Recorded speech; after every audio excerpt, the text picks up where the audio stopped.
Thank you so much for taking the time to tune in to my NASCAR 9-hole cup rookie walkthrough video. In this video, I'm going to walk you through the shots that I'll use to tackle this really interesting Vineyard Acres course. Do be aware you're going to have to play this course according to your clubs, your balls, and your skill level. Subscribe now to the channel so you don't miss out on any of my current tournament content. So good luck in the tournament. Let's get into it.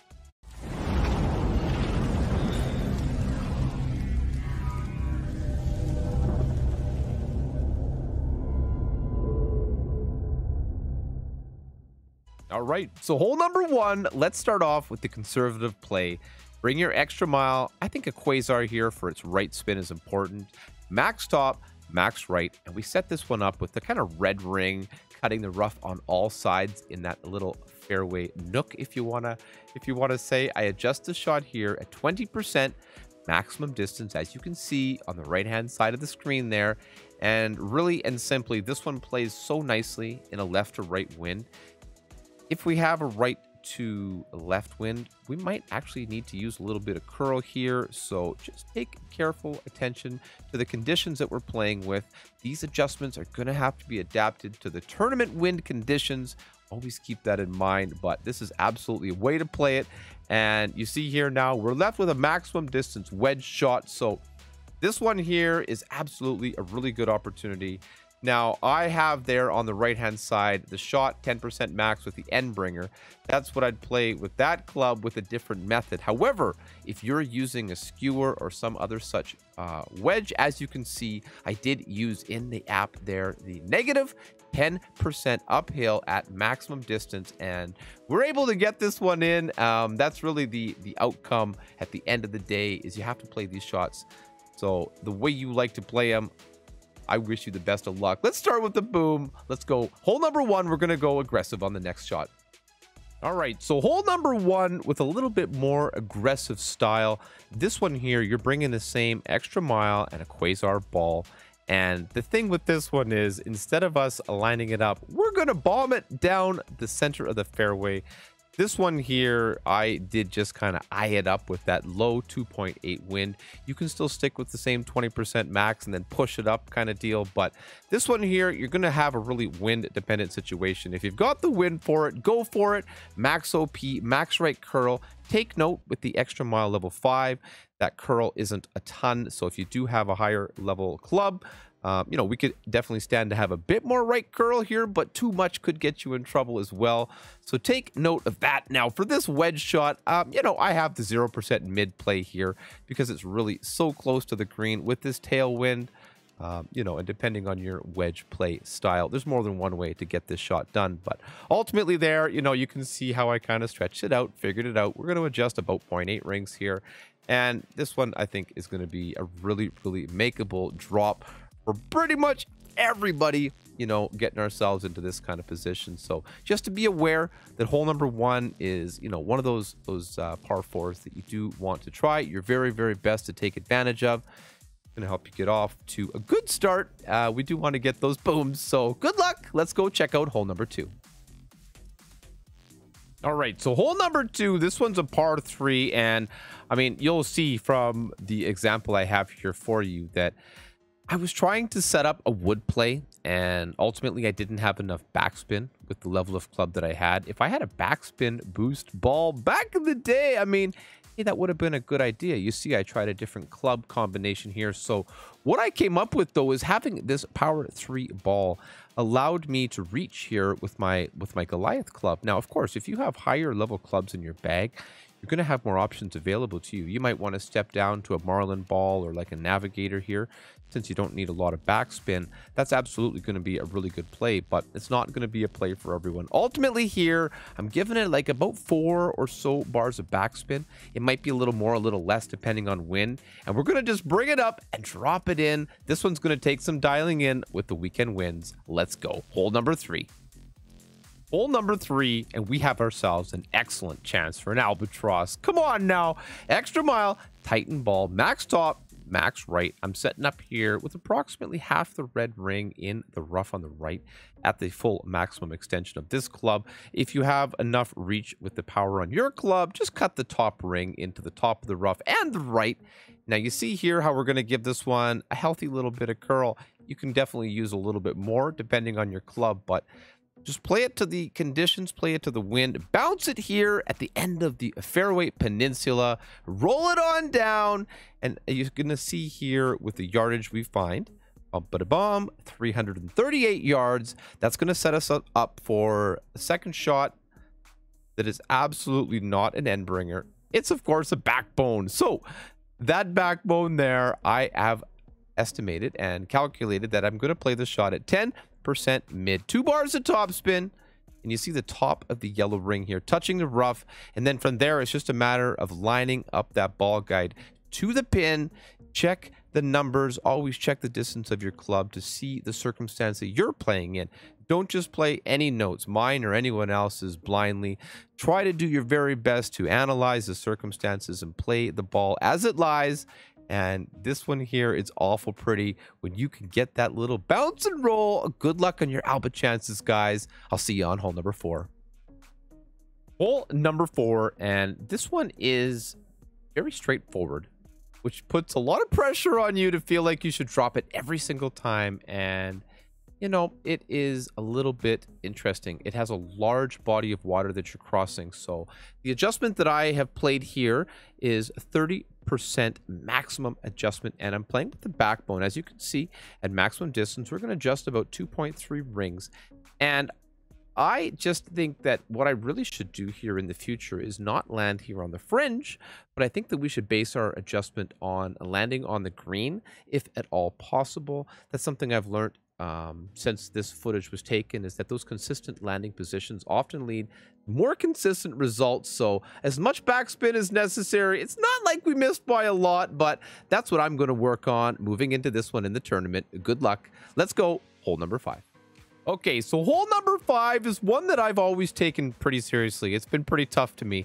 I'd like to bring a power 5 ball here, particularly for that second shot.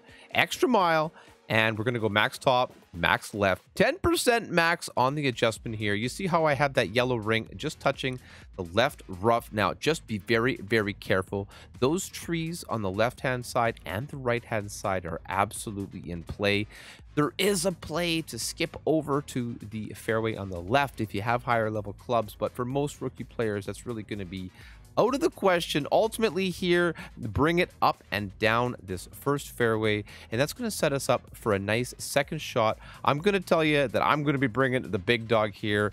There is a chance, if you have a sniper or a higher level club, when you're bringing this power 5 ball, that you might be able to reach directly there with a more accurate wood club. If that's the case, then that's what I'm going to go for. But in this circumstance, I decided to play it safe so that I can get that consistent eagle each and every time. Remember, when I played this round, this was absolutely, you know, a mindset that got me to where I am today. It's, you know, you need to progress at a rate and at a pace that works good for you and for your game. So this is an option with a little bit lower level clubs, and I just gave it a couple of bars of backspin, 10% max. We're playing it up and safe to the green. I know a couple of great players who can sink this big dog shot. I think I can, and you can too. Good luck on this one. We'll see how it plays out, but this is a way to get that eagle and move on to the next hole. Okay, so hole number 6, this one here, the drive really, really matters. So I do end up playing it with a quasar ball so that we can have that maximum left spin. I'm still only using 2 bars of topspin though, because it's such a very tender and delicate landing position off that, you know, the rollout there, that we have to be so careful with this drive. It's certainly a play. You know, you play this 10% max, a little tiny bit of curl if you need it. I hope not, though. But if you have a higher level ball, you could definitely play with a more accurate club. Quarterback, rock, absolutely awesome ideas here. Even like a Thor's hammer or something with good accuracy. You don't need a ton of, you know, curl or anything like that. So just be careful, make the drive, get it down past that fairway marker here or just near it, and we get a straight shot to the green across the water. So I'm going to go here with a rough bump shot as long as the wind favors it. basically bad headwind. It'll probably just landed on the fairway here to the right of this rough. And I'm also playing the shot in the example with my backbone club. And yes, you know, I have just a little bit too little of topspin. So I'll recommend that we bring a Goliath here and we play this shot with 4 bars of topspin. We can still use a couple 2.5 bars or so of right spin, but just take note, the topspin here is going to be that little push we need to make that little extra mile there, not the club, that little half a green square. So good luck on hole number 7. Hole number 7. This is our last hole-in-one opportunity, the last par 3. As you can see, I'm just giving this shot 1 bar of backspin and coming in here with a navigator ball and my backbone. And I'm not really looking so much at my bullseye target landing position here as I am that ball guide on the second bounce. I'm positioning that directly on the fringe and lining the ball guide up, you know, towards the pin. So for this adjustment here, we do make the 10% max on the pull. And depending on the wind, of course, headwind, this hole plays a lot differently. However, just that little bump and roll down the hill, this is a great chance to get a hole-in-one and keep that momentum going. Good luck, guys. I hope you get those booms. Hole number 8 is a really tough par 4 to try to get that eagle on. This is the kind of shot that if you have a level 1 APOC, you're going to want to probably use it here. The fairway on the landing position, it really slopes very strong from right to left. So as you can see, I'm going to give this one maximum right spin, but you don't need maximum top spin. Couple of bars here should be more than enough. I am bringing the Kingmaker for the side spin here on the drive. And to try to get something going on the second shot, you can certainly play this one, you know, with a Quasar or even with a Katana ball here. 10% max on the adjustment. Gave it all the curl I had. Really, you can over curl it, absolutely, but this one here with the low level clubs, give it all you got, get it just down here past the trees on the right, and you're going to have a straight shot to this green. But this is a tough green to work with. Now we're giving it here with that power 3 ball. We're at a maximum low level guardian. I give it maximum backspin, and then I think I end up giving it here. Is it maximum left? Left, yeah, 1 bar of left spin, max back, 1 left. 10% max. You see now how I've got the second bounce there up on the hill, and I'm trying to visualize like an arc and this ball kind of going up and rolling down, and I think that's really going to be the play for me here. There is a rough bump that you can play here. It's really sketchy, and if you get the elevation wrong, it's going to roll back down into an ugly bunker. So I try to play it off the back slope here. It's a low probability drop, granted, but this is a really nice little play if you can make it go. I know you can. Let's go. Hole number 9. Good luck, everyone. Hole number 9 now from the Vineyard Acres is another tough par 5. This one here has a big power shot that you can play with some big boy clubs, but with this 2.3 mile an hour tailwind, I decide to come in here with my quarterback, a nice accurate shot, and just giving it just a couple of bars of topspin. Be aware, if you have like a 4.4 wind here, 2 bars of topspin is likely going to be bordering on too much. So take note of the conditions. You might only want to play 1 bar there or even less depending on what you're playing with. I do have a power 3 ball. Adjust the shot here at 10% max. You can see that's the theme of the hole here. I could have written it once times 3, but you get the idea. So there we go, nicely down the fairway. That's the plan. Second shot here, it's all about distance. So whatever you can do, whatever your wood club is that gives you the most topspin, the most distance is really what it's going to come down to here. However, because the big dog, especially in lower levels, is a fairly inaccurate club, I didn't find any real need to use any overpower with this shot. I mean, yeah, you can.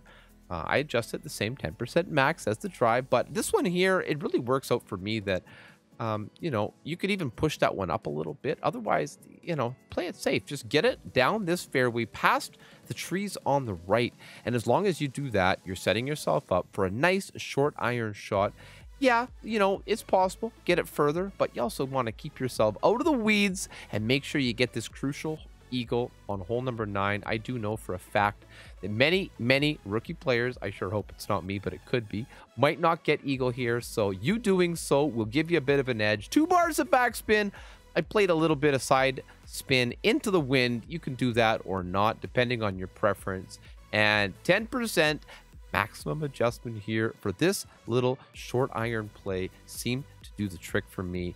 So, you know what? This is one of those tournaments where there's a lot of really makeable situations, but if you're not careful and you get yourself into some trouble, I think it's going to cost you quite a bit. So try to play safe, play smart, get your chances when you can, but let's drop those eagles, even if it's a par 5. Good luck, everybody, in this NASCAR 9-hole cup. Thank you very much for watching my NASCAR 9-hole cup rookie walkthrough video. If you have any comments, questions, or concerns, do leave them in the comment section below. Thank you so much for watching, and don't forget to subscribe now so you don't miss out on any of my future content. Good luck.